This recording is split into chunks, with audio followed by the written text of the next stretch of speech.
what is the difference between an anti-hero character and just another dark Mary Sue character?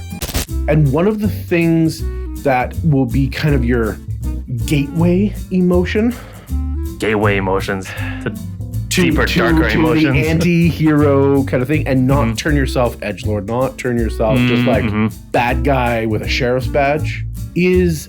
What an interesting idea that the anti-hero character requires a certain depth of roleplay at your table. Absolutely does. Ooh.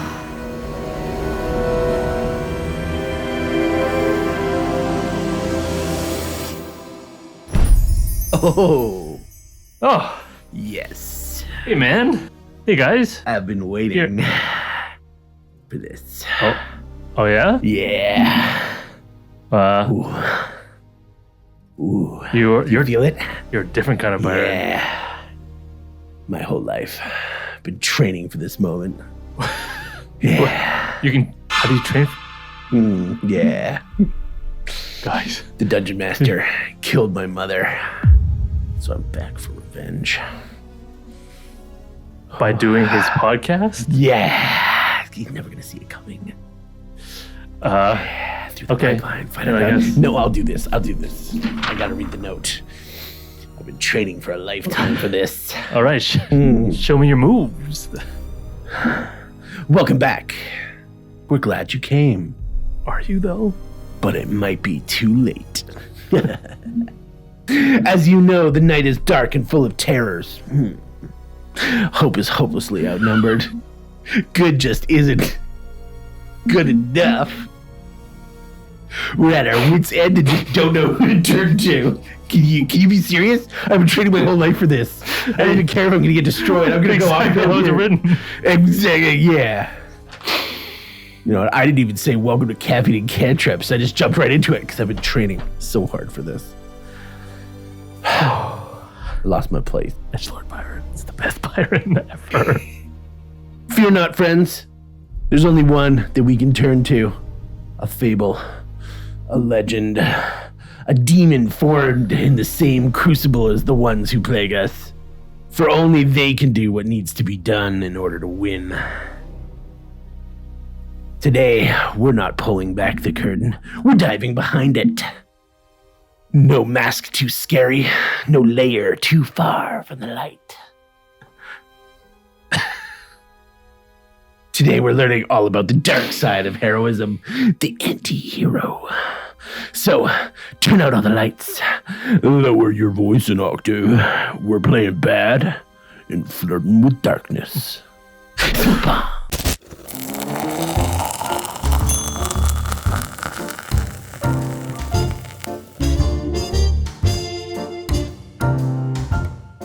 And welcome back to another episode of Caffeine and Cantrips. Yes. Glad that you can join us.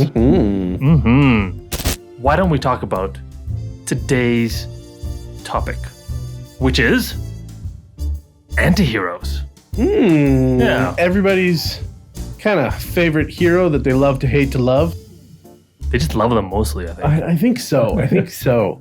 But I also think that perhaps anti-heroes are a little bit more complicated than we normally give them credit to be. And to execute it properly, yes, can actually be something that is very, very tactful. No, I think it's true, because if you're not careful, you just end up as Edgelord Byron. Yeah. Right? or that pretty awesome. Or that corner brooder type of character. Right. And I think those are all trying to hit the mark and missing. Yes. Right. Yes, because it at first it seems pretty straightforward. Yeah, just like do bad things for good reasons. Right. But but it's surprisingly more than that. Villain also. Yeah. Right. So let's break this down a little bit so that we're talking about one sort of certain thing. Okay. And that certain thing is the definition of anti-hero that we're going to kind of use going forward here. Okay, we love scoping. Okay, so let's scope it. So, an anti-hero is a fictional character interestingly. Oh, not a real character. Who lacks conventional heroic attributes, such as moral purity, selflessness, or virtuous intentions. Instead, they often possess complex, morally ambiguous traits, which may include selfishness, lots of flaws, and a willingness to engage in like questionable and morally gray actions. Now, despite their unconventional heroism, antiheroes typically occupy the central role in a story. Oh, okay. And interestingly, and may demonstrate virtues or qualities that make them compelling or relatable to the audience, even as they challenge the traditional notion of heroism. Okay. Now, for all our TTRPG players out there, it's really difficult to kind of be the central guy. Force yourself to be the main character. There's a whole syndrome named after it. But in this case, that's kind of with that little caveat of you're not necessarily the main character. What's the syndrome called? Main character syndrome. That seems obvious. It's on the nose. Well, it could be antihero syndrome. I don't have the hair to be a main character, unfortunately. Oh, it's Saitama. I'm right. One Punch Man. But I didn't lose it because of lack of AC. I thought it was because he did 100 push-ups every day. Well, we're getting there. Getting there. We're getting there. But so that's I think to set a wide, somewhat vague, but at least a direction here. Okay. That may not fully scope it out, but that is what we're going to be dealing with today when we're considering an anti-hero, right? Someone who is unconventionally heroic, deals in morally gray ideas and actions.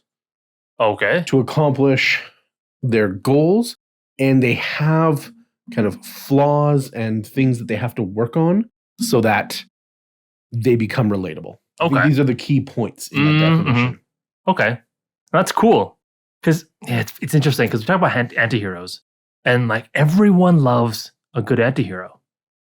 Mm-hmm. They're so popular, especially these days. I mean, I think it was different like 50 years ago. Like 7 years ago. Interesting. Right? In the age of like Spider-Man and Superman. Like you didn't have really antiheroes yet. It's a somewhat modern phenomenon. Well, it's kind of thought that antiheroes have come out because of how the world. It's supposed to be mirroring what it is. But I can talk about that stuff later. Right. Yeah, no, but that's I think the era 50 years ago of what people were looking for in literature. They wanted heroes. They wanted virtues. They wanted truth, justice, and the American way. Right. Now so much? Maybe not. It's interesting. I want to talk about maybe why do people like antiheroes so much? It's a good place to start. Right. So then we can sort of keep these things in mind when we go in and when we're trying to build our own antihero or like role player our antiheroes. Because keep knowing this stuff, I think, will help you sort of zone in on what the other people at your table will enjoy.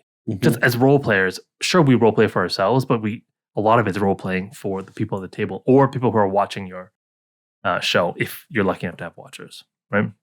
So, okay, let's talk about that's you. Like, call us. Let's talk about why people like antiheroes. What is it about them?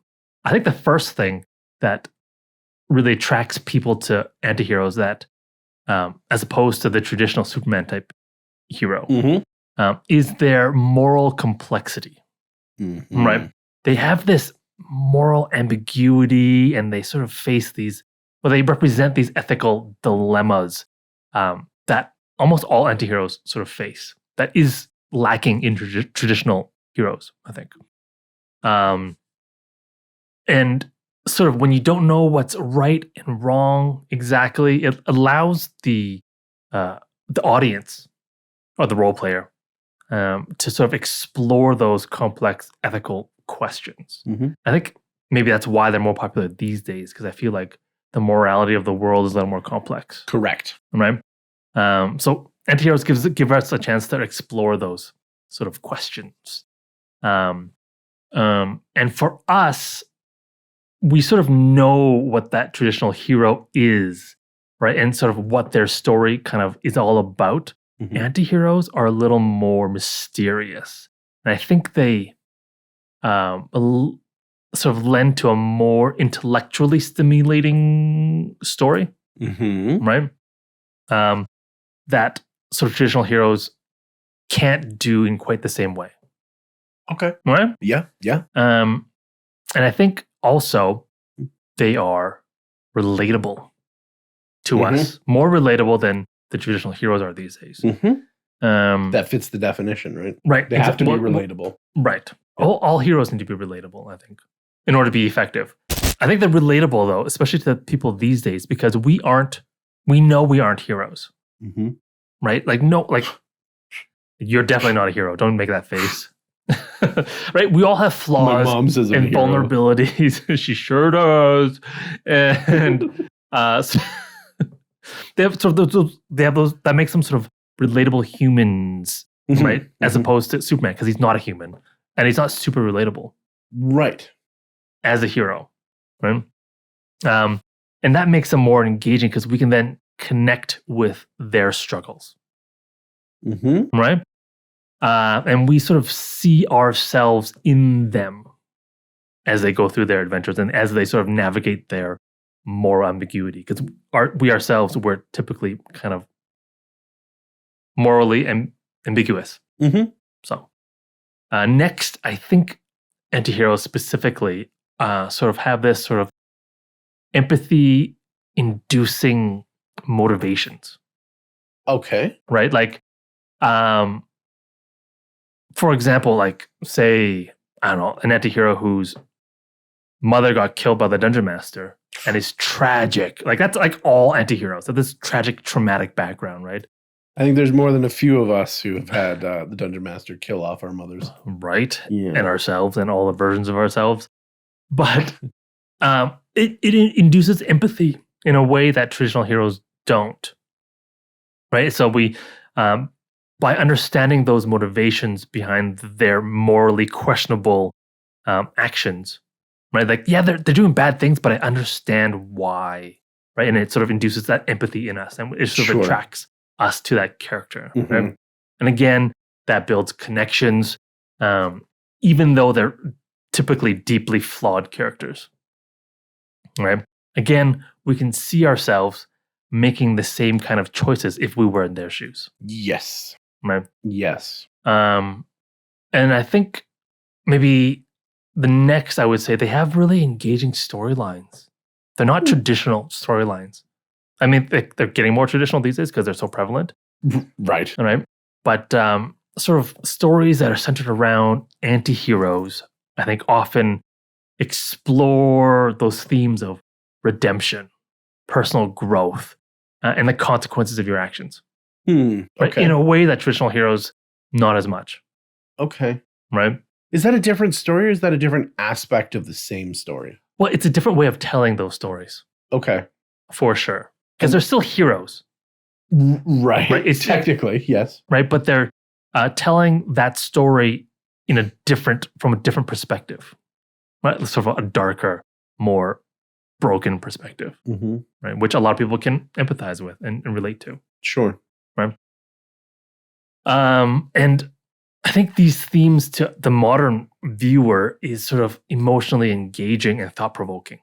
Right? So then their stories feel more meaningful to us as opposed to someone in the 1950s who might think that these antiheroes are just horrible people. How could you do that? It's not worth it.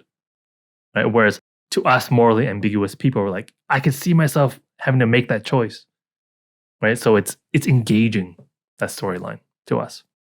And I think lastly, antiheroes, well, everyone loves a badass. Right? Everyone loves a badass. And I mean, Superman is super powerful, but for some reason he doesn't feel like a badass. Just that sort of super tough guy who won't take no for an answer and just gets what he wants. Okay. Right? Everyone loves that. Right? And antiheroes are a great sort of vehicle for that feeling. Okay. Okay. And I think, I don't know, there are other reasons, but those are the main ones, I think, why people sort of enjoy antiheroes. So I think I would like people listening and watching to sort of keep those in mind when they're, again, building and role-playing antihero character. And that's sort of as we, I think, go through this episode. Yeah.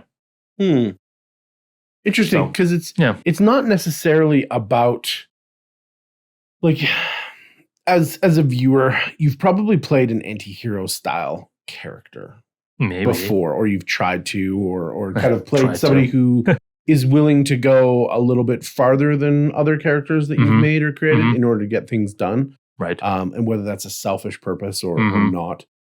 It's interesting though. Like I think our world now, there's a couple of things that you said, like, I don't necessarily think that people are morally ambiguous nowadays. I think that the questions that we're trying to ask and the topics that we're dealing with. Ethically ambiguous, I guess. The world is ethically ambiguous. Ooh, nail on the head. That's a way better way of looking at it. Yeah, because I think we all have our own senses of right and wrong. And if you don't know what the difference between moral and ethics is, go watch that episode. Because that was a huge distinction. Yes. Because I think ethically ambiguous. You out there, you right here. You right here. You right here. What? Don't touch me. I don't know if he's real. We know, or we have our own internal compass. Compass. Every time you say that now. Throwbacks. But we have that kind of internal direction. Yeah. Right. And so anyway, and they're not, I don't know always that, like, they have badass qualities. And that's an interesting thing that you also said. I don't know that they always necessarily are badasses. Typically they are, though, in the traditional media when we see them in movies and TV shows. I think the badass comes specifically to anti-heroes. That tag gets put on them because as they go through what they do, they have a darker, grittier kind of look at things, like you said. But also they in that story wheel, they get punished consistently for it. Right. And so you get guys like John McClane from the Die Hard series. Right. Total anti-hero. Because he's supposed to be a cop, but cops don't like just kill people and shoot them and explode Nakatomi Plaza, right? And like Nakatomi Plaza. But like he goes and he suffers running across like floors with broken glass, and his feet are getting cut up, and just like oh, but he continues to kick ass, right? Yeah. And you're like, oh, what he's doing is badass. He doesn't necessarily self-identify as one. No, they don't. Right? That'd be such a annoying character who self-identifies. Doesn't matter who it is, fictional or not. If you identify as a badass, that's not cool. I don't know, just like really, dude? Right, like really? It's one of those things like, oh, you gave yourself your own nickname? Right? You're like, oh, okay. Yeah. Cool thing. Anyway, so no, I agree with what you're saying, at least in that one, that they are, or they carry that trait. And a lot of times it's paired with the stories that they're telling, because they have to kind of suffer and they're in the grime and dirt and whatnot. Yeah. But they're badass. They're not good asses. Yeah. So I don't know that Superman's a good ass. Get out there and make a good ass character. But yeah, so I mean, with that, what we're talking about today isn't always or isn't necessarily limited to the idea of anti-hero. It's how to play one better. Right? And so these are all great reasons that you've given for us to play them. But I think we have to really dig into what makes you anti-tick. Right. Like what is it that is what's the mechanisms that is anti-hero? Yeah. Yeah. And so I think one of the major components, because we already said that they deal with things in an unconventional way. Okay. But ultimately they still have to have the same banners of like motivations and goals. As any good character does. Now, when we have to go in there and we have to try and make it unconventional or try and make it unique or somewhat different than kind of the normal hero or the Boy Scout or whatever, probably going to beat up on Superman a lot in this episode just because he can take it. I mean, he's much less that Boy Scouty these days, but it's because the world has changed, right? Yeah, but like when he was first, they've had to evolve the character. When he was first conceived, he was straight up Boy Truth, Scout, justice, the American way, right? Yeah. They even changed his slogan at some point within the last few years. Yeah. Anyway, regardless, we have to try and define what the unconventional is, right? In order to get into the mindset of creating an anti-hero. Because this is going to speak to the core of the character that we're going to build around, part of that identity that we're going to try and show, not tell. And one of the things that will be kind of your gateway emotions to deeper, darker emotions. The anti-hero kind of thing, and not turn yourself edgelord, not turn yourself just like bad guy with a sheriff's badge kind of characters is a selfish motivation. Whether this is something that they want, whether that's peace, security, safety, whether that's kind of something that they want for their family, right? But for themselves. Revenge on someone who has done them harm or ill, right? Something has happened to them and they have now chosen themselves to be the avatar of their wrath. Okay. Right? And it can become more complex and more, whatever kind of negative, positive spin on it, emotion that you want to use. I would suggest starting with a selfish goal, right? When we start off, characters in a comfortable place, we move one forward, they have a need or they have a desire. What is that desire? Something that's going to make their world better or something to right an injustice that they've received. Okay. And it's important that we have this negative emotion with a positive spin, or kind of a positive emotion with a negative spin, because it needs to be unconventional. What do you mean by negative emotion, positive spin? Well, vice versa. I suppose one of my examples is going to be kind of like Walter White from Breaking Bad.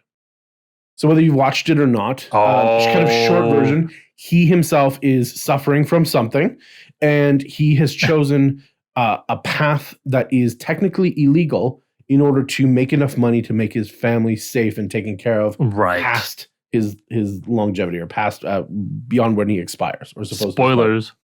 No, that's like episode 1. I'm not giving anything away here.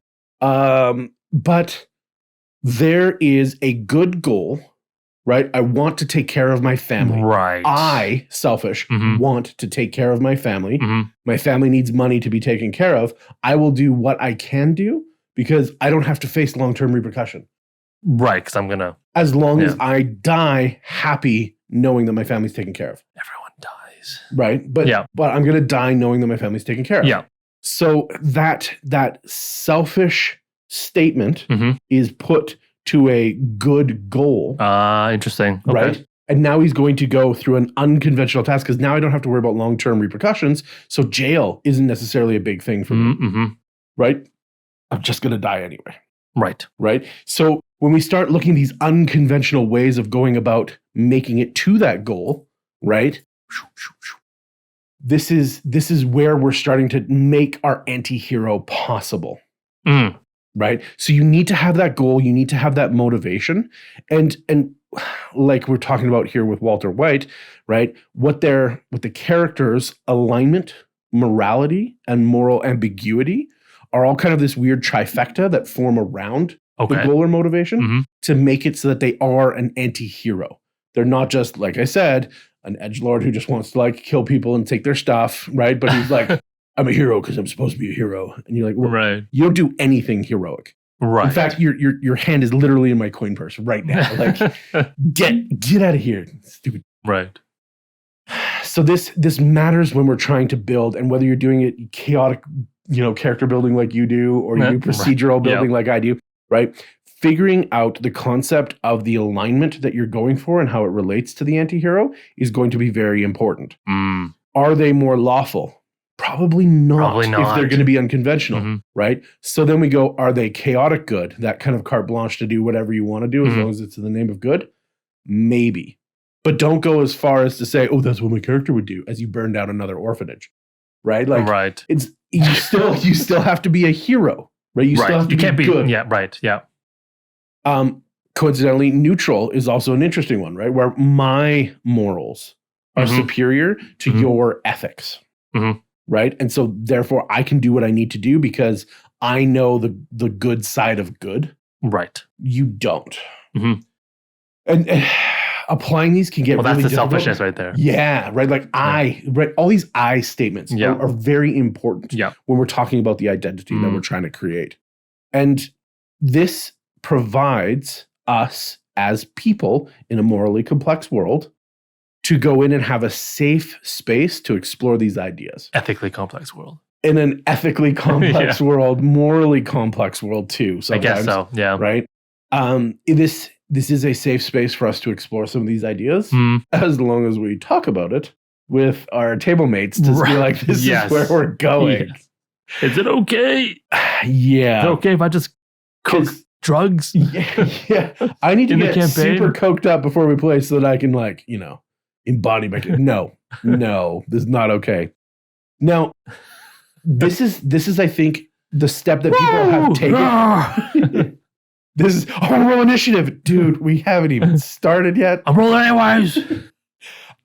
Initiative for RP. This is the problem, I think, when we start looking at most characters being created and how to go about it the quote unquote proper or like the deeper way. Mm-hmm. Is we need to not just look at, a character like the Punisher. What do?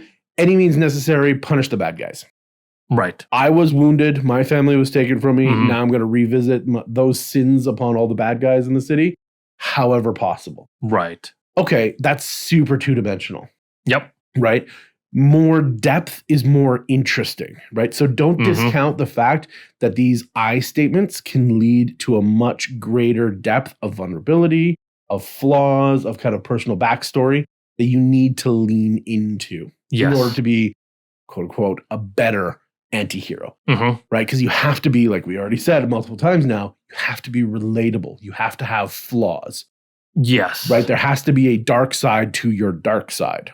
Well, there needs to be a solid base for all the actions to flow out from, right? For sure. Because you can feel it as an audience when things are shallow, or characters are shallow, or motivations are shallow, or actions, or the motivations behind actions are shallow.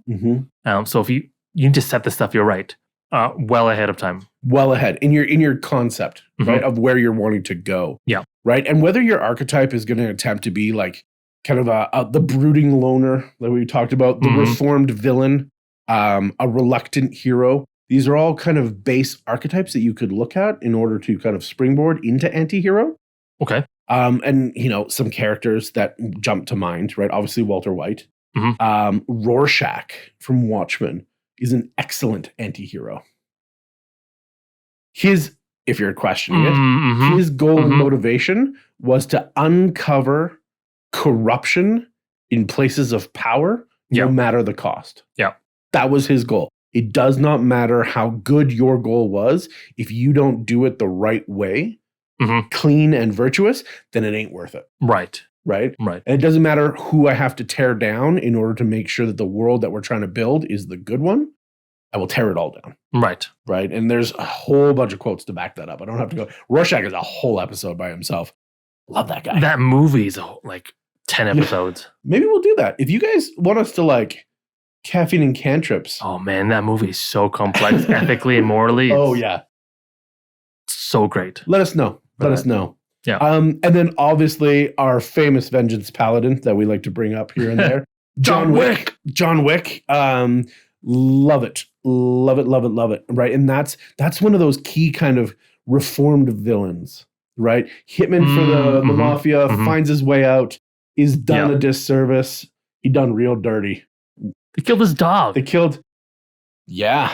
But it's not just his dog, right? And this is where you get into that depth. It was his dog, but it was like the last remnants of his wife. His wife, who gave it to him because she knew that he would be lonely and would pull away from the world. The one who saved him from that life in the first place. And you're like, oh, wow. Now it's not just his dog, right? That's that depth that you could just discount, but we can't do that.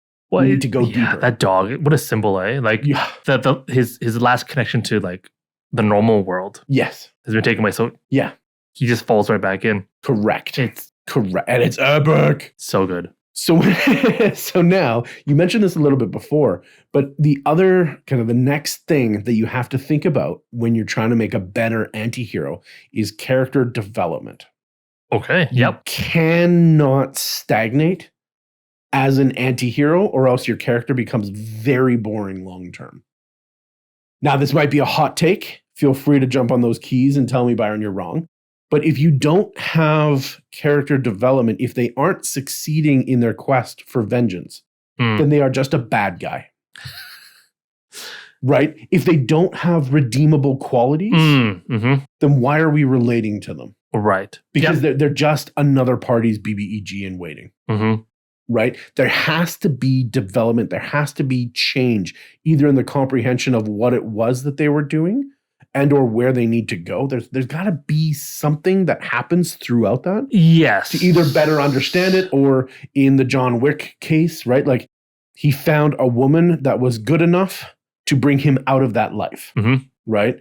And then the story starts that he has to go back into it. Okay, great. But the idea is that there was something greater than his villainous state. Okay. Right. And so he had to come out of that. Rorschach, kind of same thing. It doesn't matter how much good you guys do. If we ourselves are flawed, then it's not worth it. Right. I need to change what's going on, even if that means I myself have to become uncompromising. I have to understand what my sacrifice needs to be in the end to justify everything that I've done. Because it's only with that ultimate sacrifice on that straight line that I can really verify that I was uncorruptible. Right. Yeah, I don't know if Rorschach had much character development as a viewer, as a reader. I gained a better appreciation of what his goal was and what he was willing to do based on the more and more extreme things that he was willing to do, even quote unquote to the good people. It's interesting because he didn't really change, but our perception of him was changing, which is kind of character development. It's weird. Right. It's weird. Right. It's like perceived development. Yes. Yes. And now, one of the things that you kind of talked about very briefly, and I think we need to sit on for a little bit, but I've already been talking for a bunch, so I don't want to sit on it right now. But the idea that you have to have flaws. You have to have a bunch of these things that you've worked on. Like I said, the dark side of the dark side, right? Past mistakes, personal codes of ethics, flaws. These are all things, vulnerabilities that you're going to have to put forward when you're working with a team of other storytellers, right? Or players in the game, in order for your antihero to really kind of work. Yes. They need to see how you can be redeemed and how you can throw out these hooks to show that you're not just a bad guy, that you are a complex character. Yeah, in order for that character to matter to us as the audience, right? It needs those. Well, either as the audience or as a player at the table. Oh, we're audiences. Right? I think we're all audiences and performers at the table. Ooh, nice. Yeah. We're just going to compact that into players. Yeah. Nice. But yeah, no, so we need to have the ability to be redeemed. We cannot be on a missile straight to hell. Because once again, it's true. That's not an anti-hero. John Constantine? Constantine? Well, that's a different reason to go to hell. But he didn't, though. I don't know that he's an anti-hero. He's an unconventional hero. He's a reluctant hero. But he's not necessarily an anti-hero. I don't know. Yeah. He deserves to go to hell, apparently. He's the only soul the devil himself would come up and collect. What a wonderful movie. Anyways. Yes. But the idea that when we're creating these things, as much as the goals and the motivations are important, we need to be able to and ready to analyze what we've built so that we can throw out a ton. And I mean a ton, muy tonnage. That's 3 languages. To push out hooks for your character, to create to create ways to bond with the party in different ways so that they can each provide perhaps a puzzle piece to reclaim your soul or to rebuild your humanity or to bring you back from the edge. Because that person that just wants to, like, it wouldn't be as compelling a story if Frodo just sprinted to Mount Doom and dove into the pits and like died in the lava. It's more compelling that he faltered at the end. Well, it wouldn't have mattered at all if he was like, being the bearer of the ring it's easy sauce, guys. Yeah. You just put on your finger and you just walk. And no one can see you the whole time. No, it's super easy. You just run. Right? Yeah, it's and then great. you what? When tempted? Why? What's wrong with you, Gandalf, Galadriel, whatever? This crap is easy. Yeah. Ding. No problem. Right? All right, new game plus, guys. Okay, cool. Be back for 11sies. With the narrative arc, you have not to that he's an anti-hero. No, not that he's an anti-hero, but it's more compelling that even though he managed to suffer all that way, right? He's not an anti-hero, so we're not going to dwell too much on that. But the idea that you have to have these hooks that appreciate the vulnerabilities of your character and the places that we don't normally want to go as role players.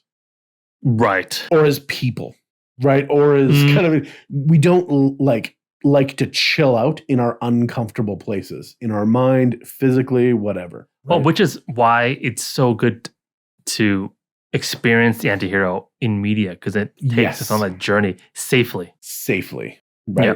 Now, when we're doing it that way, when we're watching this happen, okay, great, we get to watch somebody else suffer. When we're playing at the table, Oh, it's far less there safe. is an emotional catharsis that's happening, hopefully, that you're getting and working out some of this stuff. But interestingly enough, there was an idea that we brought out in our villains kind of podcast or episode that I think works on the party side. And I think you need to almost create an orthogonally developed vulnerability area for the party to work with. Because the deeper and the more broad the vulnerability and the flaws are, the more people can relate to the genuine nature of them and can see a way to help you through that or help you over that. Interesting. The more space that you can create for them to interact with your story, the more entwined your characters can become, and the more value that you can find later in a reason for your antihero to come back from the brink. Right, or to struggle with anything, as opposed to just diving straight into the darkness. Correct. Right. Because they're not fanatically suicidal. Right. Or they shouldn't be. Or they shouldn't be just murder machines. Correct. Just, Because that's not an antihero. It's right. It's just a murder machine. That's just a murder hobo. Right? Which is not particularly interesting. Unless that's what your group wants to do. I mean, it's fun, but I don't think it's particularly interesting. Yes. Right? Correct. Interesting. Something else I think that is fun, though. Okay. But not particularly interesting is when you watch our episode, it's super fun. Yeah. But it's not particularly interesting if you don't hit the like and subscribe button. Oh. It's vastly more interesting. Well, and it's not necessarily fun to just kind of click, subscribe, hit the bell, but it really does something. Right? Yeah. Right? You should expose yourself to the vulnerabilities and leave a comment too. Right? But for every like, Sean will confront his deepest, darkest fear. Clowns? Don't tell them. It's I like this idea of vulnerability. I think you talk about sitting on something. I'm going to sit on this idea for a while. Oh, okay, good. Because one of us has got to hatch this egg. I really do. I'm hatching the egg. If it's cawing, I think you're a little late. No, I'm cawing as I'm sitting on the egg. Oh, that's to note that I am a bird sitting on an egg. You see the imagery now? I'm role playing. Gosh. Because I really do think that vulnerability is kind of dressed key. like a penguin, so I guess it works. Is the penguin? He's just the villain. He's not an antihero. What? No, the penguin dad. So yes, he does. Yeah. Maybe if roleplay did, I get Bird it. facts. Come on. Right? You trying to be Brennan? Not sponsored, but call us. Call us. Call us. Anyways, vulnerability is key to, I think, to an antihero. It really is.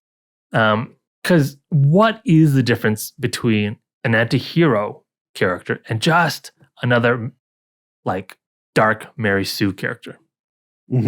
Right? We all know that no one really gives a crap about Mary Sue characters. Right? Oh yes. We lose interest in them quite quickly. Right? You might watch one movie, but the two next ones, it's like, same stuff. Right? Nothing changes, nothing special. There's no weaknesses. They go through all of the quote unquote problems set in front of them with no issues whatsoever. Right? We can't relate to it. Right? They're too perfect. Correct. And therefore unrelatable. Correct. Right? So the key is to go from Mary Sue to something that's sort of relatable and meaningful to us is that vulnerability, I think. Right? And particularly antiheroes. So, because I think vulnerability, it really humanizes the antihero. Because without it, they're, like I said, they're just murder machines. And machines aren't particularly human. And we don't care about machines. We care about humans. Yes. Right? Even like animals and pets, we humanize them. Therefore, we care about them. Absolutely. right? We give them names. Yeah, well, you're a dog mom or a cat dad, right? Like it's Exactly, Yeah. right? So it's human. We need to humanize our characters, the anti-hero, in order to care about it, in order to have it be more than, like I said, the edgelord brooder, right? So because what vulnerabilities do, it reveals their imperfections, right? And again, we can relate with those imperfections because we definitely feel our own imperfections like so predominantly in our lives. I'm feeling them right now. I know, right?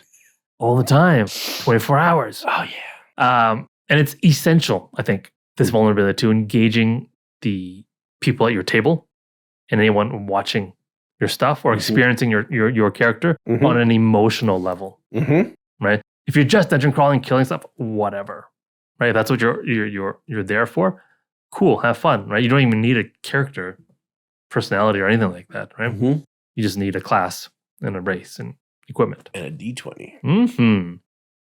But how do you show vulnerability, right? Like, sure, be vulnerable, but what does that look like, right? It's tough, but people, you know it when you see it, right? But what is that? Well, and it's unnatural to us because correct, we as people hate showing our vulnerabilities because it's scary. But as dedicated role players in a TTRPG, if we're going to do this, we have to really lean into it. Good old hedgehog dilemma, right? So what do? You lean into moments of weakness, or you find moments of weakness that you can show it, right? Whether it's physical weakness or emotional weakness. Typically, emotional weakness, really. Usually, that's what sort of hits us as viewers, right? A physical weakness that leads into emotional weakness, typically. So then it allows us to see that character's struggles, and that's what's relatable, the struggle, right? Because machines don't struggle with anything, right? They do or do not, and if they don't give a crap. Right? And usually, if you're showing emotional weakness, think about contrasting your character's sort of usual confident or defiant sort of demeanor, and find a reason to go the other way to show that, right? And you're going to have to do it on purpose. Yes. Right? And well, if you do it naturally, awesome. But most of us, I think, don't do it naturally at all, right? And this makes them instantly more three-dimensional as a character. Correct. Instantly. Correct. Right? Because if you had a murder machine that had a vulnerability emotionally, all of a sudden they're not a machine anymore. Because vulnerability is a human thing. This is very eloquent, the way that you're putting it. I like it. Yeah. I like it. Look at me being eloquent. Another thing you can do for showing moments of weakness is sort of play into this feeling of reluctance. Okay. Right? So roleplay your character's sort of reluctance when they're faced with morally questionable to them situations or ethically questionable situations to them. To be like, I can't do that. Like, I don't know if I can do that, guys. Right? Like, no, he's a bandit. I have to kill him. Right? You want me to let him go? Right? Okay. Right? Okay. That reluctance to go there. Like, it's their own questionable ethical. Right. I was against you on the premise, and then you flipped it at the correct moment because it's the opposite. It's the mirror image of the normal response that becomes the thing that they cannot do. It's the questionable to their own ethics. Yes. Let him go to jail. No, I got a rope. We're going to hang him right here. Like, I can't, guys. I can't let him. I can't give him the chance of escaping because we all know he's a bad guy. Yeah. But they might let him go. Right? That reluctance to engage in that. Yes. Right? Yes. Situation. Okay. So whether it's engaging in sort of inner monologues that you can just sort of present to the table and perform. Here's my monologue. Or have a conversation with the party. That's the most natural thing. Right? Right. And express your reservations and your concerns. Like, how can we do this? He's murdered 20 children. And you're going to let him go and just sit in jail and not be punished? I mean, it's a punishment, but it's not nearly enough. Like, right? I'm I'm going to kill him, and I'm going to make sure he feels every moment of his death. I can't condone this. I trust you, and you're my like companions for life, but I don't know if I can follow you down that path. So that reluctance, right, really shows that vulnerability in that situation, because they are vulnerable emotionally, because now they're sort of outcast from the rest of society because of their own ethics, their own anti-hero ethics. Right? Another thing you can do is use flashbacks or memories. Oh, yes. Right? I love them. So you use and find storytelling moments or scenes, request a scene if you need to share your character's past and their experience, especially those parts in their past that cause those emotional scars. Because they're all scarred emotionally. That's why they're anti-heroes. They're all scarred, Bront. They're all good scars. Oof. Right? And describe those memories vividly. No, in a way that the other players will understand exactly sort of why they are the way they are as an anti-hero. Any movie you watch, they always tell us their tragic backstory. It might not be in Act 1, but they do get around to it eventually. Yes. Right? And if you're unsure about how to do that, right, you can do it through a dream sequence so that the other players know. You can do it through a variety of different magical, implements in game, but simply at player DM level, right? Just say like, okay, tonight you're having a particularly vivid dream. Right. You remember the lights, cascading against the far wall. It was cold. It was dark. What happened?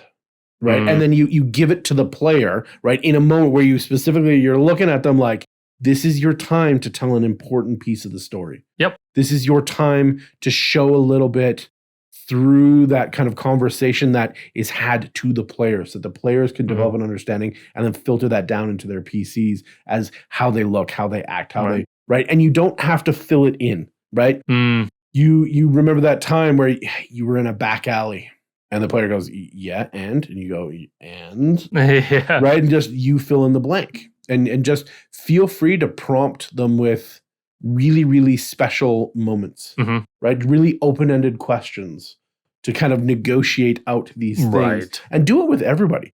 Where did you get your faith, Paladin? When was the time that you were rescued, Cleric? They're all anti-heroes. Well, no, not necessarily. Right? But as part of their story, you can unveil their own backstories for all characters through these different kind of questions. Right. Yep. Oh, tonight somebody talked about their backstory at the campfire. Who was it? You guys decide. Right. What story did you share? Or better yet, don't even wait for the DM to provide any opportunities. Just do it yourself. Like, oh, you're sleeping, and just prompt that scene. You guys, whoever wakes up, and you can hear talking from the anti-hero's tent. And he's just talking in his sleep. And he's screaming for his wife not to die. Right? It's something. And all of a sudden, it's hooks you're throwing out. Correct. Every couple of nights, it just happens. Maybe you release a little more details. And then inevitably someone will ask, what's up with that? Right? And you can then roleplay being reluctant to share it. And then don't do that. Be reluctant, but give. No, for sure. At the end, you have to give. Give in making those decisions. Once again, this is one of those decisions to be vulnerable. Yes. Don't give the hook and then be like, oh, it was a fake hook. And you're like, well, why? Yeah. Why go through all the work to just not follow through? Right. I'm not going to tell you about my dead wife. Stop asking me about her. You have a dead wife. She shopped too much. I don't know. That's not an anti-hero. That's why he's just a villain. Oof. She ran out of money and then she starved. Yeah. Oof. I know, right? What does that say about you? Just, you can't work hard enough. Anyways, away from my own tragic story, I think the last thing you can do, there's lots of things you can do, but as an anti-hero or peer, make sure that you react to trauma. So when there are external stimuli, like find a reason to react to it in a way that sort of displays your character's vulnerability. So it's something happens that's particularly triggering, right? Role play their reactions realistically. Again, that's just another hook, right? You're displaying the character's vulnerability, right? And this is a great way of just doing that sort of organically as things happen, right? Like a good example of this is in the newest Spider-Man movie where there's 3 Spider-Mans. Good for you. Yeah, Spider-Man Far From Home. Right? That's what I was going to say. Right. And the Amazing Spider-Man saves Mary Jane. Yes. From falling, right? And you can see him reacting to it that he actually saved her. Because as a viewer, we know that he's reliving his failure to save his Gwen. When he asked like 2 or 3 times, like, "You're okay? You sure? You're all right? You're all right, right?" It was a great scene, right? Displaying that vulnerability in his triumph. Correct. Even, right? But it was particularly triggering for him because that's his trauma. Yeah. For sure.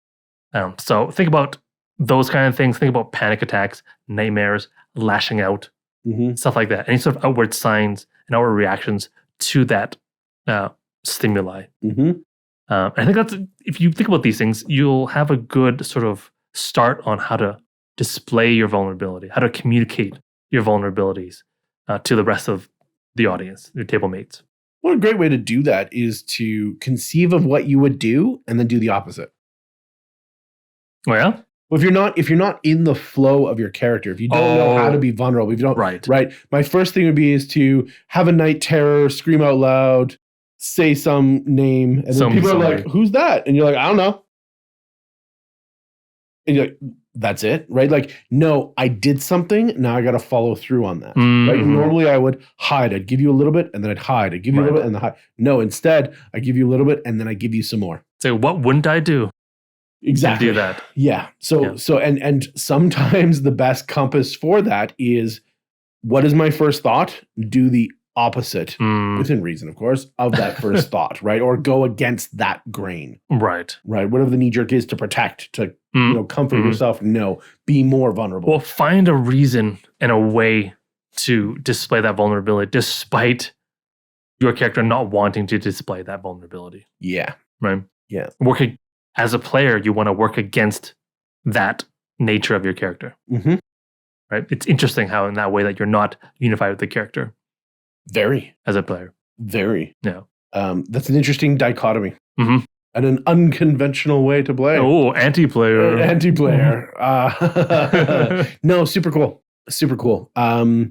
That I'm glad that you sat on vulnerabilities. Yeah, it's hugely important, I think. It is. It's probably more important than the goals and motivations, right? The vulnerabilities inform the goals and motivations and kind of those core aspects of the character. Because that normally warm, fuzzy, happy place that we go to fly is actually a burnt hellhole landscape of just sadness and pain. Sorry, Peter Pan. Sorry, Tinkerbell. Say, no flight today. Happy thoughts? No. Rip and tear till it's done. Right? I don't fly. I make you drop. Huh. And then they were all lost boys. It is interesting, and I think that this is a key aspect of when we're getting into this. And with that, right, we've got kind of with that as a North Star to guide us. I think there's other ways that we can kind of anti-conventional ways to do better. Oh, okay. Right? Things like we said, I want to do this normally, I'm going to do that instead. Yeah. One of those things is player engagement. Now, player engagement is specifically a giant red flag for anti-heroes if you're doing it correctly. In what way? I'm glad you asked. I'm glad I asked too. Please tell me. When you're trying to play an anti-hero character better, right? It is difficult if the people around you are not willing to also play their characters at deeper levels. or with additional depth. If you are trying to embrace vulnerability and you're trying to embrace your flaws and this like tragic backstory or whatever it is that you're trying to do, these wrongs that you have to right, and they're just like, no, we just kill kobolds and take their stuff. Yeah. Right? They're just like, oh, that person is putting in way too much weird energy, and I'm not vibing with it. Oh, you want to kill the store guy because he's rude to you? Yeah, go ahead. Okay. Free stuff. You're like, no, you're supposed to stop me. You're supposed to talk me out of it. You're supposed to say no. You're supposed to fight a little bit. I need to be reluctant to save people. Correct. Right. And so player engagement becomes really, really important to balance out what's happening in your corner of the table.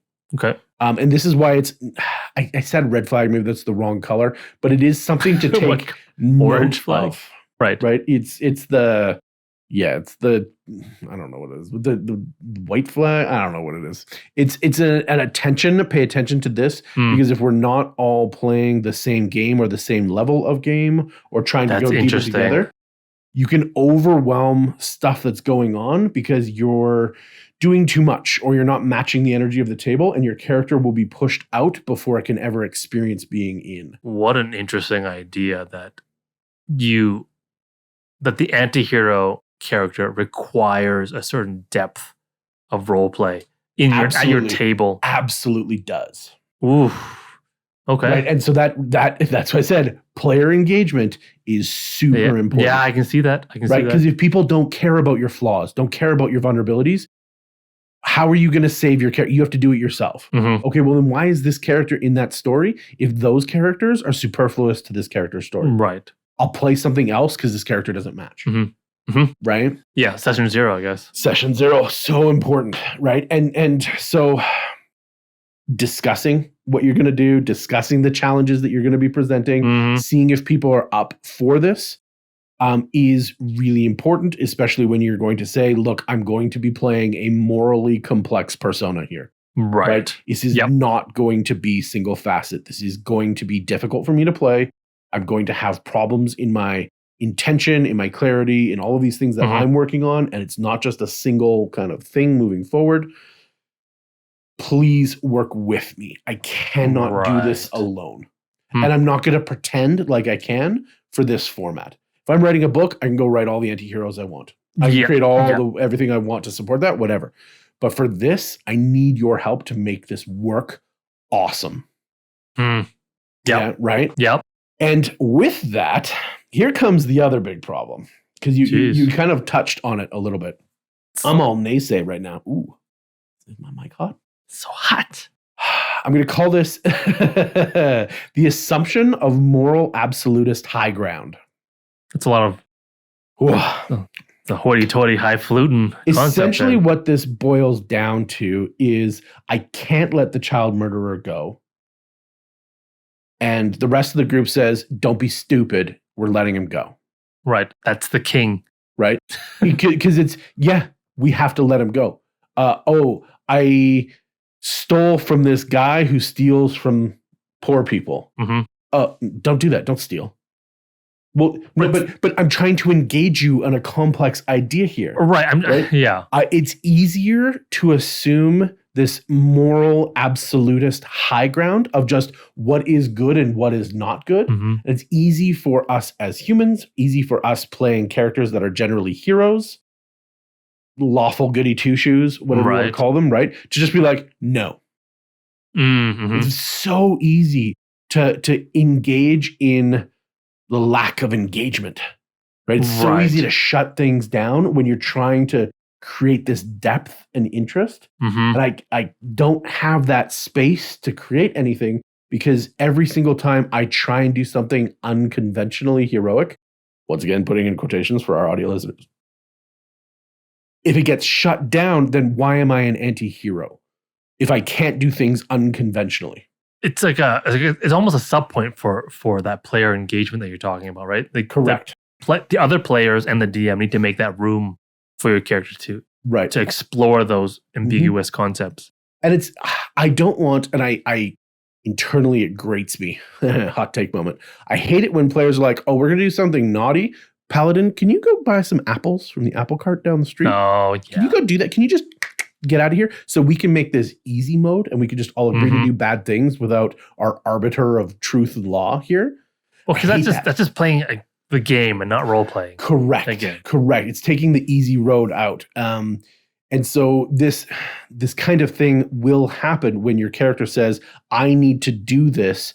Doing the quote unquote right thing is the wrong thing, or doing the lawful thing is the wrong thing. Right. I can't let that happen. And people just saying, no, I'm shutting you down because that's not good. Right. Right. If they were to say that's not my good, okay, now we have a bit of a conversation that we can start going on as to where the Venn diagrams cross, where we can find kind of a beautiful moment of compromise. Well, that's yes and. Correct. Right. That's correct. You're creating dynamics now instead of right just back into hitting that wall. Right. Yeah. And that's part of the give and take. Once again, you're not alone. You have to kind of flex with these structures. Yeah. In order, and if somebody is absolute on their kind of their ground, they're just going to stand there, build their wall, and hold it. Right. Doesn't work. Well, they're not going anywhere. Correct. Right. You're trying to go somewhere they're not going. Yes. Yeah. Now that's with the good intention. Right. Right. That's a good character. Evil characters, no, your anti-hero is probably just going to deal with them.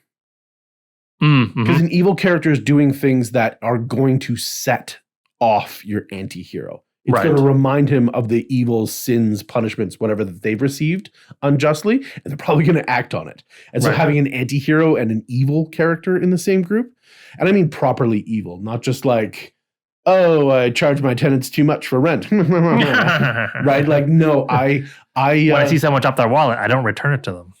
Right. Oh, no, I always make sure that we steal an extra couple, 100 gold off of every quest giver that we do. I always go back to the store and I find the cool items and then I just take them out the back. Right. I kick every dog I see. That's not cool. Your anti-hero is going to be willing to do things about that. And so that's a session zero mismatch. That's my wife's last present to me. Right. It becomes an issue. Yeah. And that's where we get into conflict in our relationships. Because complex relationships are going to happen when you have complex characters. Hopefully. And those complex relationships are not just going to be with NPCs. They're primarily probably going to be with the other players. Right? You want more complex relationships with the players as we go through this so we can properly explore these weird, interesting, different takes and ideas of what's going on. Yep. With an NPC, sure, please do. That's part of what you have to do with the story and engaging with the world and all that kind of fun stuff. But with the players, that can create some friction, right? That's going to create some tension, alliances, probably betrayal. Like, these sorts of things are going to become normalized now, right? And if you're an anti-hero, I think you have to revel in the tension. I think there has to be a bit of an edge about you that maintains that uncomfortable. Well, they're all about the hard choices, right? So you have to lean into those times, right, and find those times, and still find those moments of compromise, right? But come at it from the dark place. Right. You can come into the gray space. That's what you're supposed to do. You're supposed to be morally ambiguous. You are supposed to come out of the dark, out of the light, and find the in-between. Now, that in-between has to match with somebody else's in-between, right? Well, and that's where you go somewhere as a party from different perspectives, right? Because the true hero is not an invalid sort of ideology either. Correct. Right? Neither of them is perfectly the truth and the best way of going forward. And we don't know, right? And that interaction between those two types of characters is that conversation, is that attempt to discover the best way forward. So, yeah, it's interesting. Now, like you said, like, why are we doing this? Why are we putting ourselves through all this effort and pain, right? And like, perhaps exhausting energy, right? Because I'm going deep, I'm going hard, I'm going genuine, I'm hopefully bringing somebody else along for the ride. Now that's making your energy level probably drained because you have to activate and you have to be there and be with me. Well, if that's all there was to it, for sure. It can become a drain very quickly just because of all of the energy that you're putting into this. Yes. Right. And you can be kind of, finger pointed as, the hog or the spotlight kind of keeper or whatever, right? Like, everything is going towards you and you're not. Depends on how you do it, but yeah. Correct. Right. And this is why we're talking about this kind of ahead of the time to to let you know that these are the things that you have to work on and understand that ultimately there has to be give and take. Yes. Right. And there has to be a working with other people. Right. And sometimes, hey, man, I don't have the energy for this today. Okay, cool. Right. Like I can back off a little bit and still be true to my character. Right. Well, this session can be about other characters. Correct. For a while, right? Absolutely. And it should be. Yeah. No, everyone needs a turn. Yes. Yes. And so effectively role-playing your anti-hero character, I think, like I said, you do need to maintain that tension. You do need to kind of keep that idea that this is an unconventional character there. I'm going to be making decisions that are a little bit different, but I'm going to vary the amount of tension going on with the energy level of the table and with what I'm getting back. Okay. I have to be very aware emotionally, intellectually, right? Creatively, just to see where people are at so that I'm not overwhelming or underwhelming, right? I'm meeting people where they live type thing. And maybe I'm pushing it a little bit, right? Just to keep that edge going, but I'm not overwhelming. The other one, which we already kind of said, is just like, don't hijack things. Don't like make your broodiness overwhelm somebody else's like happy moment. Oh, they finally, met their brother in arms that they fought in the last war with. There's but he's got the mark of the devil. I'm gonna get him. And you're just like, DM, why'd you do that? But also like, okay, no, there's a moment of compromise, right? Like, oh no, this is one of the good ones. Right. They can't all be bad, right? So maybe this is one of those points of redemption where they start to understand like, oh wait, my hatred isn't blanket. Right. It's a character growth moment. I need to find the ones that are responsible and blah, blah, blah. It is a character growth moment and can be perceived as such if you allow yourself to come away from, always got to kill the bad guy. Always got to do this, right? Right. You need to flex and come out of your dark corner. And really enjoy a moment of that empathy and relatability, right? Enjoy the fact that you're a broken character played by a broken person surrounded by broken people who are all trying to do their best. They're all broken, Bront. Right. And that becomes really interesting for everybody else when they can start seeing that shattered glass in themselves. Right. Like that's what it is. Like other people enjoying your character because they can relate to your character and your performance. And perhaps by fixing, and it might have a bad connotation, but it doesn't. I'm going to help redeem or fix this one broken pain.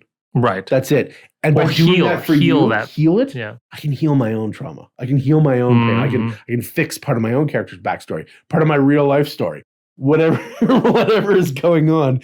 Share that, and you have to live in your emotions a little bit when you're being vulnerable and whatnot. And then when you do finally heal that, when you build that trust circle a little bit, enjoy the catharsis of it. Enjoy the moment of relief and allow the tension to fall away for a moment so that everybody can take that breath and enjoy that moment together. Right? Yeah, isn't that nice? Isn't that nice what we do for you? But remember that you're probably exploring things that are difficult. And whether or not you learn this at the table, whether or not this is a reflection of the society around you that you're having difficulty understanding or want to explore, you need to have those ups and downs in tension, right? You need to have those moments where you can enjoy the pulse pounding kind of white knuckle moments, and you need to also enjoy the kind of easy breezy moments. Right. It can't be like 2 hours of just straight car chases. Correct. Right. Because the adrenaline burns out. You get tired. You get tired. You drain too much of it. You have to have this kind of like go easy on the gas pedal. So you don't necessarily have to hit the brakes, but go easy on the gas pedal. Even the John Wick movies, even though they're so action packed, they make sure to have those times of like calm, even in the midst of the combat. Right. Whether it's the pause and like, oh, we're in that mirror maze now.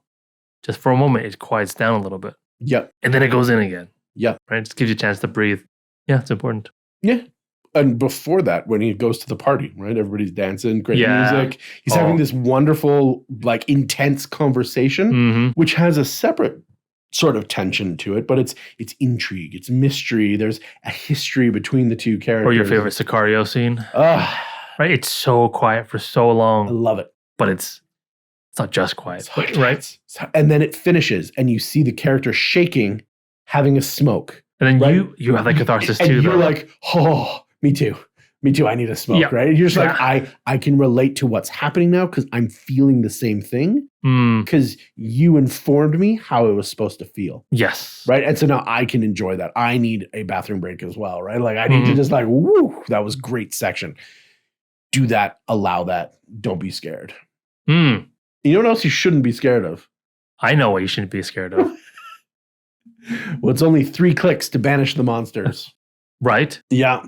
What monsters are they? The slay the evils of like, subscribe, and notifications. Because all of them are actually good and they will heal you. Right? It's like you're role-playing an anti-hero. If you think to yourself, I'm not going to click that, do the opposite and just click on it. Oh, start practicing those new pathways. Right? Explore the synaptic gray area. It's interesting. I'm going to keep going because I know you guys did that. Assume the ask. We believe in you. Yeah. Bring us back. No, it's interesting you're talking about the player engagement and all of that. I'm gonna play around with that idea a little bit, I think. With the idea of your table mates are other players, but I think it's important because to think of them not just as other players, but as players of supporting characters for the anti-hero. I mean, it sounds really bad because it's like main character syndrome. Right. But I think it's important to remember that supporting characters play a crucial role when it comes to portraying an anti-hero in a narrative. Like you said, you can't, it's hard to play the anti-hero without the engagement of the other players. I think it's right? impossible. Well, exactly, right? Yeah. Because they're the supporting characters. Yeah. You need supporting characters. Well, even in the original description, it's like, is the main character. Right? Like the story is supposed to focus around them for them to properly kind of develop that space. I mean, really, you think about it though, in any kind of characters, any kind of PC, the other PCs should be supporting characters. They absolutely should be. But in the case of the anti-hero, you have to really hone in on that, I think. Because your anti-hero can kind of feel like an anti-hero, but he will never feel as anti-hero as an anti-hero that has a sort of system of interconnected characters supporting that feeling of anti-hero. Oh yeah. Because I think if you look at media, movies, comics, stories, TV shows, I can't think of a single anti-hero that doesn't have a sort of a supporting cast of characters that create that space for the anti-hero to exist as a anti-hero. Well, they have to defy convention. So right? convention has to be established through the other characters. Exactly, right? Yeah. So like what is it exactly, right? They supporting characters, they mirror and they contrast. Because you need that for an anti-hero. They need to be anti-something. Right? So you need the heroes to be the contrast, right? Correct. So you can be the anti-heroes. Yes. Right? Without heroes, you're just anti-nothing. So you're something, but not really. Right? Yeah. So they act as mirrors and foils to your character. And what does that mean? That means that their characters are there to highlight the anti-hero's flaws, any virtues they might have, and their inner conflicts. Because they're the foil, not the heel. Correct. Yes. A foil, right? And again, we're talking about it provides that context for the anti-hero to exist, right? So that the choices are difficult. Without your supporting characters, all the choices are easy. I'll kill the guys every single time as painfully as possible, right? But or as quickly as possible. Or whatever, right? Yeah. But that's not exploring anything. Nothing changes, right? You need those supporting characters. So if someone at your table is playing anti-hero and you're not, try to think of your role, one or at least one of your roles, as to be their supporting character, as they should be your supporting character, right? So even if you're not playing, I'm glad you're watching, right? Because I think your antihero player will be very much appreciative. Well, we've talked Right. about this before, Mhm. right? And but it's more important now for this character than ever before. Yes. But it's always been good to be aware, be engaged, be Mhm. there, right? Well, and I think antiheroes have their supporting characters have very specific things they can do that are different from if I'm supporting sort of a Superman type character, Mhm. the Boy Scout character. Right. Specifically, if you're supporting an antihero, you want to challenge and confront them Mm-hmm. on their shit. Ooh. Right? So challenge their actions, Ooh. their beliefs, their moral and ethic compass. Come by. No. Come by, yes. All right. And then what you want to do with these challenges is to create conflict, right? You want to force the antihero to confront their own vulnerabilities and motivations, Mm-hmm. right? So they have an excuse to show those vulnerabilities and Mhm. motivations, Mm-hmm. because they never will without a supporting characters. They can't. They can't. There's no one Yeah. to show it to. Yeah. There's no reason to show it. Correct. They just live in their own head, like a corner brooder, Yes. right? Yeah. And another thing you need to be as a supporting character is the moral and ethic compass, right? You show what the because Yeah. you are a single. Yes. I'm not going to say multiple of those Mm-hmm. devices. So someone needs to serve as that arrow of righteous morality, the right way to go, the quote unquote right way, Yes. right? Yes. In the story, Yes. so that there's something to compare it to. Mm-hmm. Right? You're offering guidance or attempting to steer that antihero into a more virtuous path, Mm-hmm. right? So that they can struggle with it. Mm-hmm. And again, what this does, it emphasizes that ethical ambiguity. Right? Again, there's no ambiguity if there's nothing to be ambiguous with.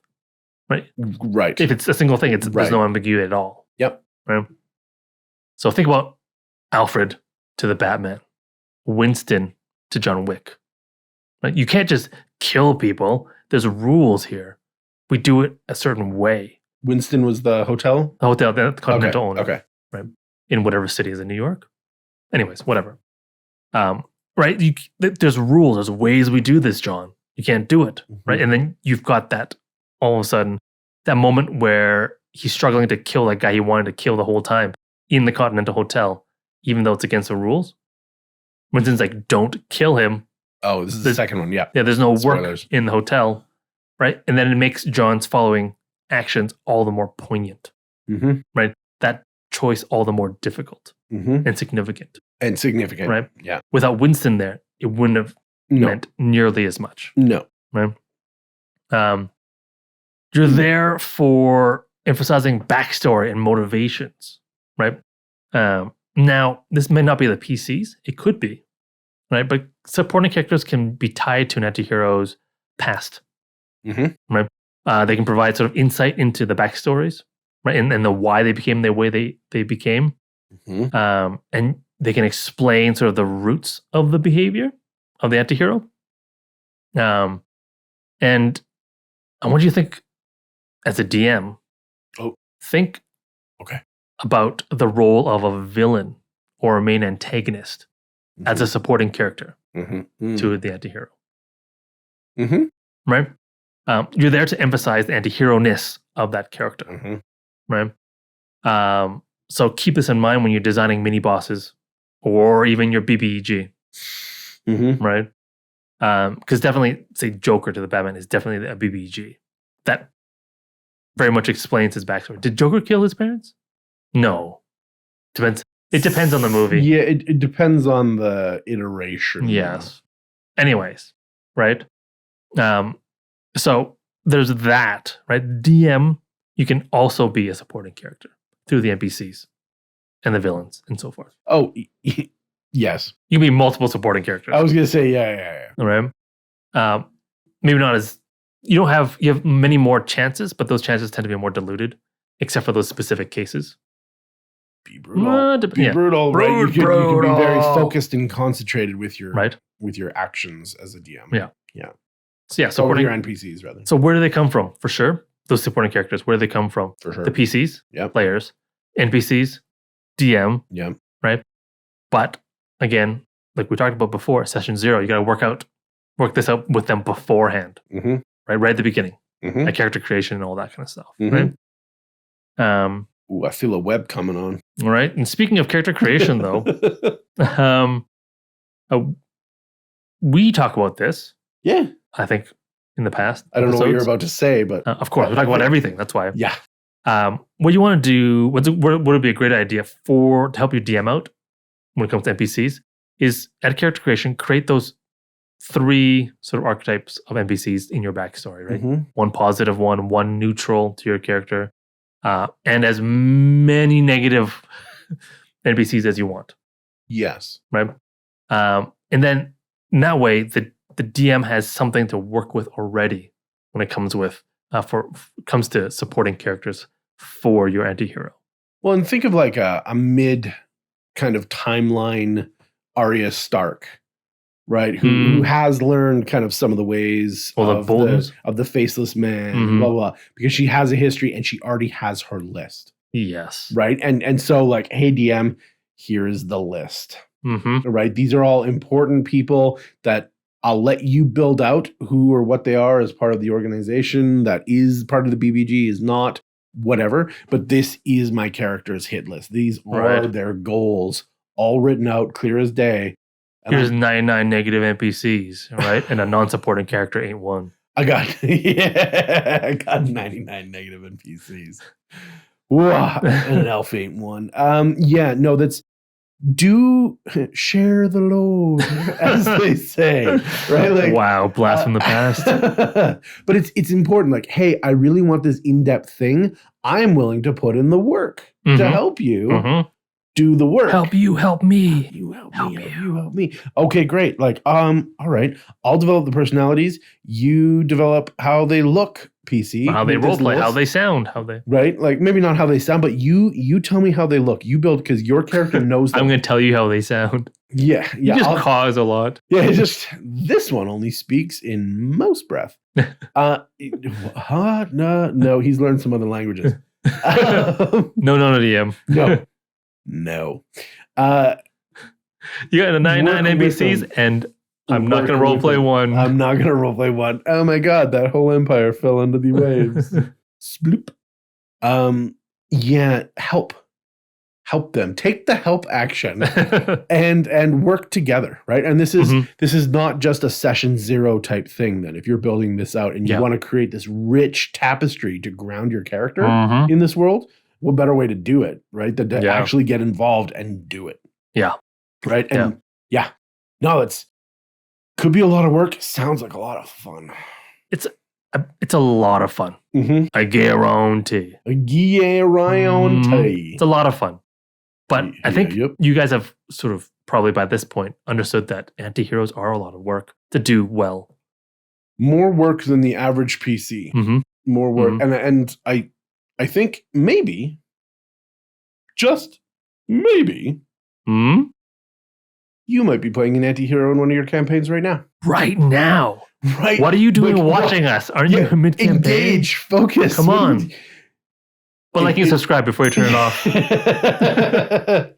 Get the whole table. Hey guys, before we roll initiative. Just watch this hour and a half episode. Yeah. All right.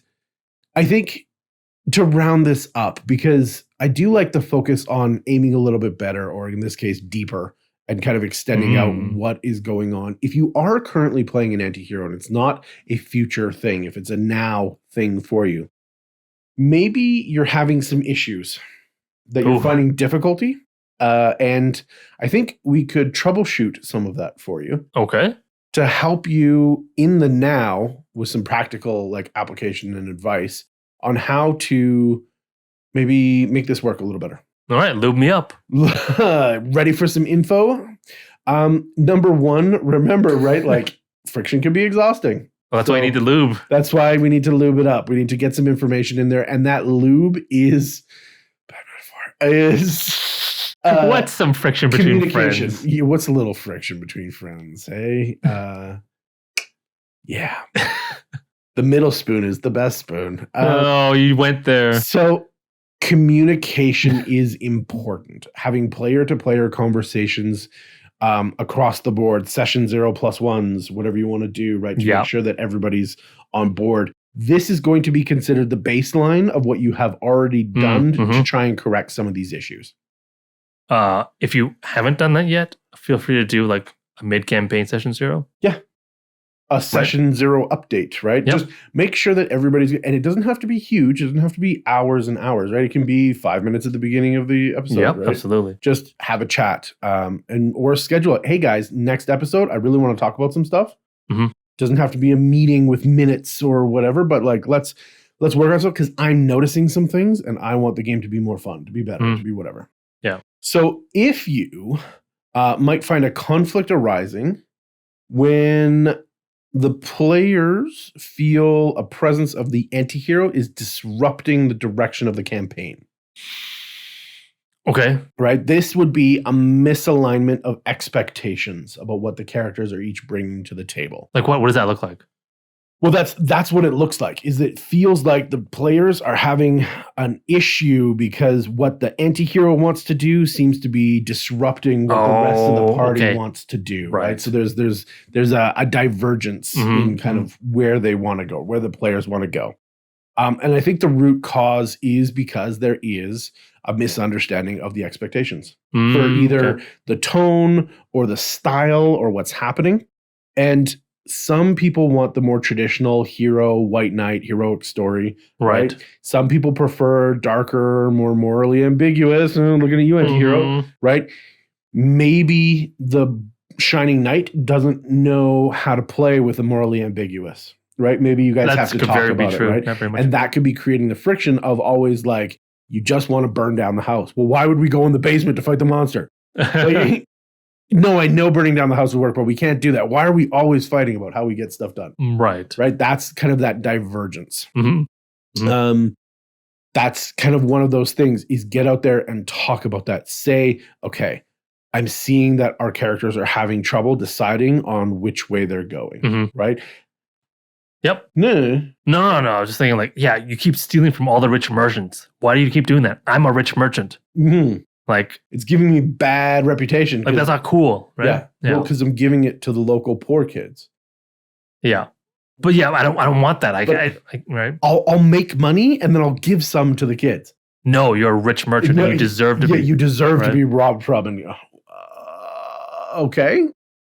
We need, as players, to find the common ground. Yep. We have to find the common ground so that our characters can negotiate the common ground. Yeah. It's not that the characters need to have common ground necessarily. The players need that common ground. To, right? Yeah. And understand what's going on and accept that both things are going to be true and figure out how to make that work. Yep. Right? And speaking of that, what happens if you start having a lot of mean conversations, that inter-party conflict? Mean conversations. Mean conversations, you said? Yes. Oh, wow. Okay. So like characters picking at each other. Oh, characters, not like the players. Yeah. Like so that's a problem. In the party, so arguments, even potentially PvP starts breaking out, disrupting any sort of the cooperative actions of the game. This is an issue. This is inter-party conflict. Yep. Root cause, probably, or one of them, is that the characters are experiencing that moral code issue, right? That ethical ambiguity is boiling down into two different camps, and they're not finding common ground. Yeah, it can be bad. That happened once. I killed a guy in-game. Well, he kind of shot first. Yep. If I remember correctly. If we're talking about the same thing. He kept throwing rocks. Yeah. And so it was just like, hey, this is an unstoppable object or an unstoppable force and an immovable object, right? Yeah. What happens when they collide? Bad things, right? And so if you're getting to the point where there's PvP happening, right? No, you're a tiefling and I'm a paladin and I have to smite you. Like, okay, no. Right, we need to have a conversation. As a player, that guy, right? Like you have chosen to whatever you would call it, execute this particular path of thought, regardless of what your character thinks. Right, the player is doing this. The player has chosen and is overriding the characters. these things are bad. There needs to be a proper conversation that says, like, this is what I'm trying to do. And they go, well, I'm trying to kill you. Like, okay, well, obviously that's the bad idea. That we have to put a red circle around and we have to talk about that. Right, because the player should always be cooperatively working together. Correct. Yeah. Correct. And the only way that you will figure that out is communicating about it. So find out if there's something that's going on, if there's always a player always targeting or bullying another player, right? In character. In character for sure. Out of character, maybe, absolutely. Get in the way.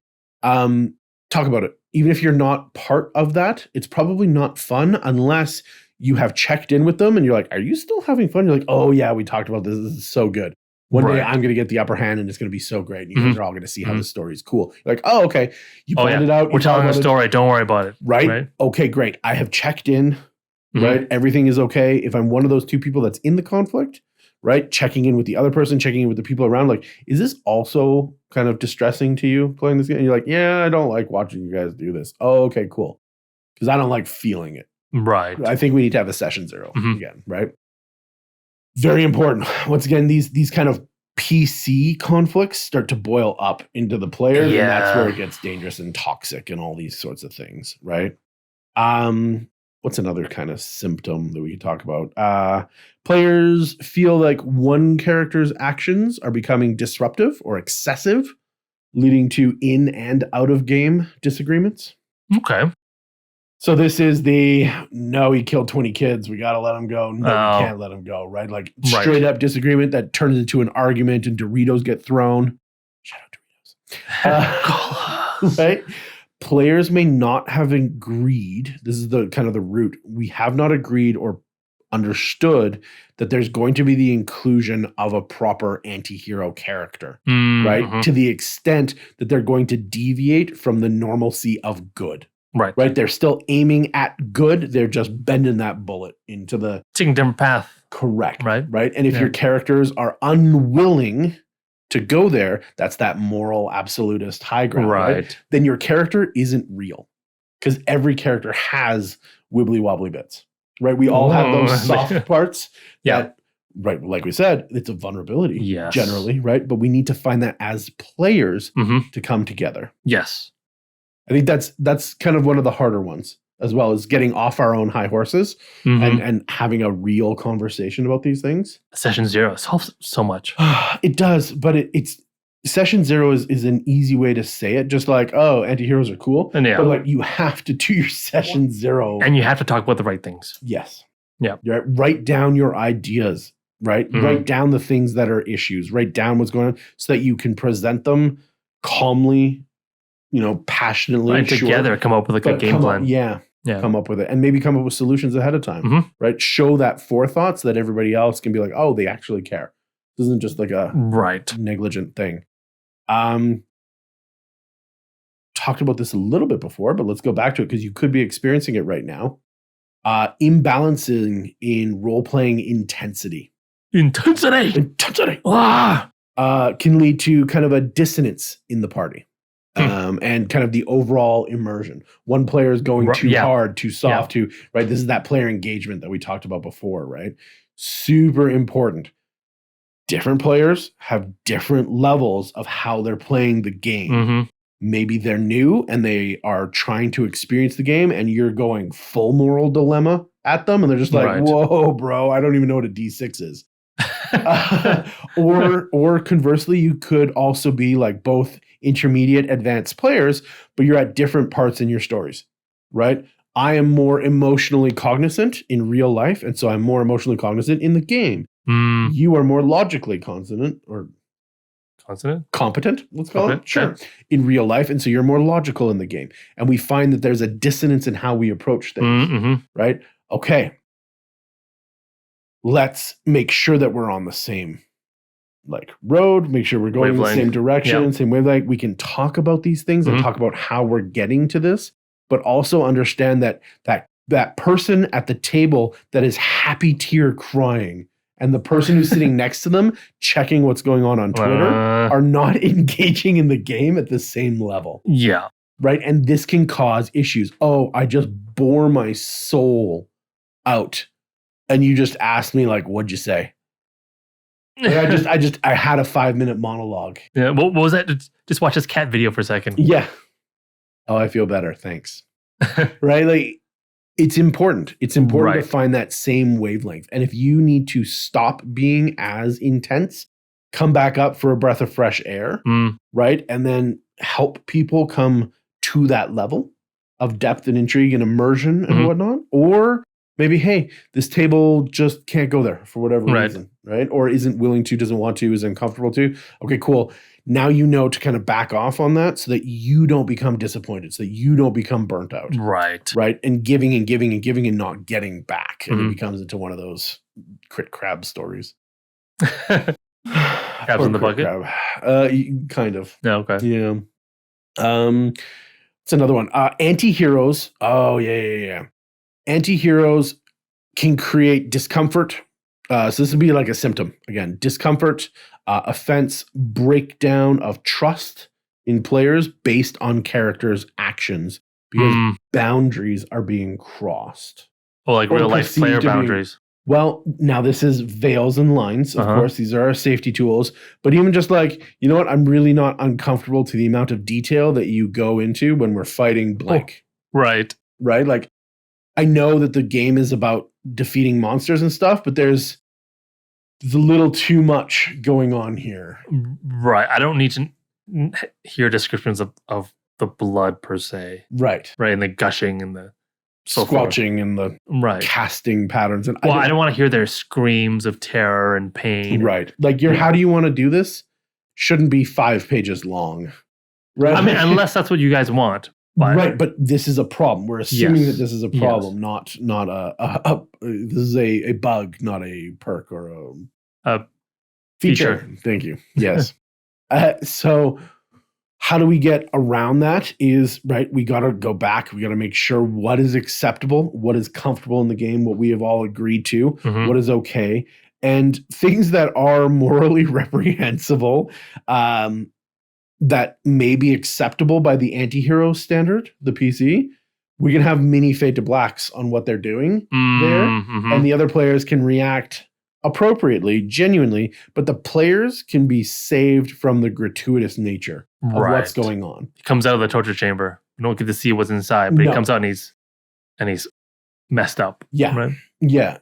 Okay. Now, once again, are you playing an antihero or a psychopath? Because as a player, I can push back comfortably as well and be like, hey, is there a redeeming quality here that you're doing? Or are you just murdering things? Right. Right? Because I don't see how it's going. And I don't need you to explain your whole character to me.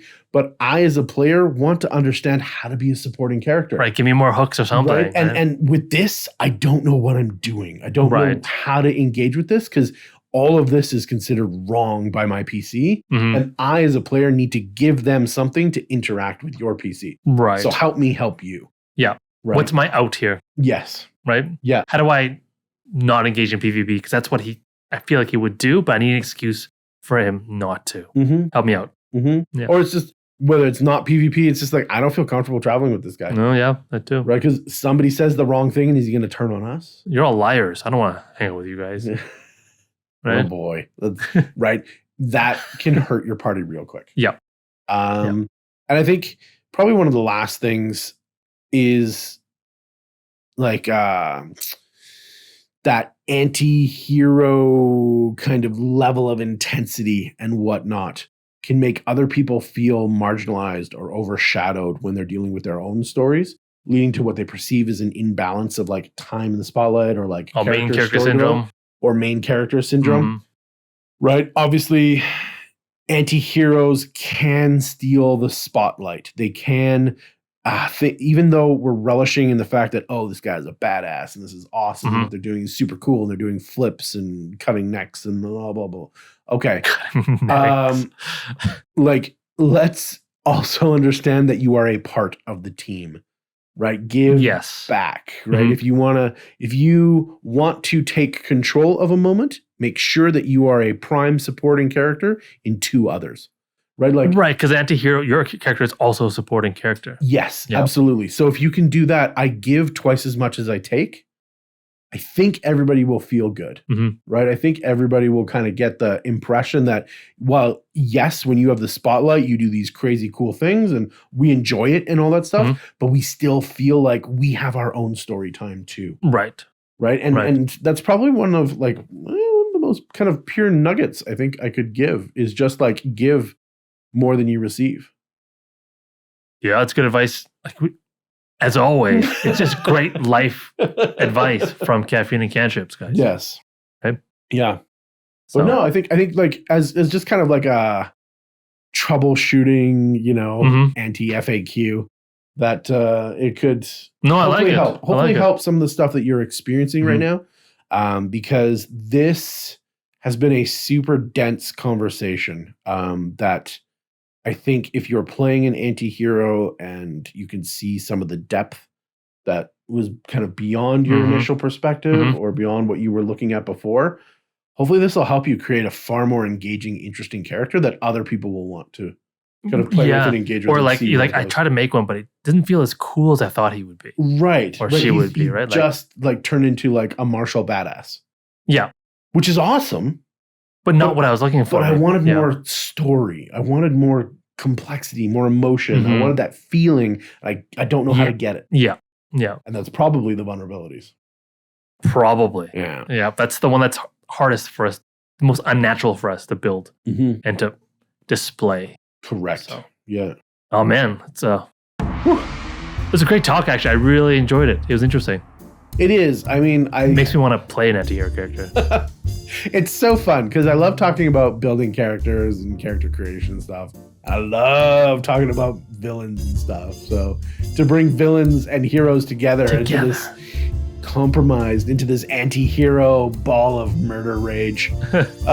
So wonderful. It's like all my favorites layered together. Oh, on a character sheet. Yeah. For my pleasure. I could talk about this once again forever.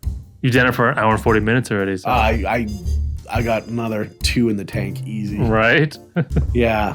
No, it's a really interesting character concept, and I think people desire the badass, the cool story that they think or that they have seen, but are not appreciating all of the work it took to package that in such a way that it can be that cool. Yep. Right? And are you looking at Rorschach being a badass antihero, or are you looking at each individual morality and ethical compliance of all of the Watchmen together that allows Rorschach to stand out as an individual amongst individuals?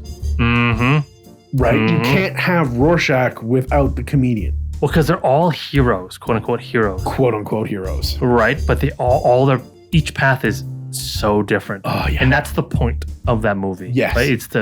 And they all work together against each other together, right? Or they're a group of individuals working in the same direction, kinda, right? It's so good, so complex. Yeah. But I mean, what a better allegory for a grabastic D&D party, right? Is the Watchmen. Yeah, for sure. Yeah. So, I don't know. Great. If you guys have gotten to this point, and you have, obviously, because you're hearing me say this, hope you enjoyed it. They just want to see the end credits. Right? Go. I don't know what's going to be in there, but hopefully something good. Hopefully you've taken what you've heard and learned in this episode, and you go and you take your Antihero to another level. And while you're at it, leave a comment. Tell me what your favorite Antihero is, if you ever played an awesome Antihero. What they were like. Antihero, leave 2 comments. Right. Take an Antihero. Give more than you take. You've taken an hour and 40 minutes of our lives. So just give us some more. Did we not give that? They took it. They summoned us. Oh, okay. Against our will. Fair. But I'll accept a like and a subscribe.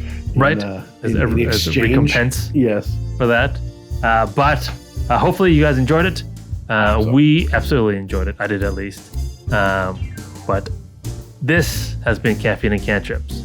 This has been Byron. That's me. And this has been Sean. And that's me. And we will see you next time. Or else.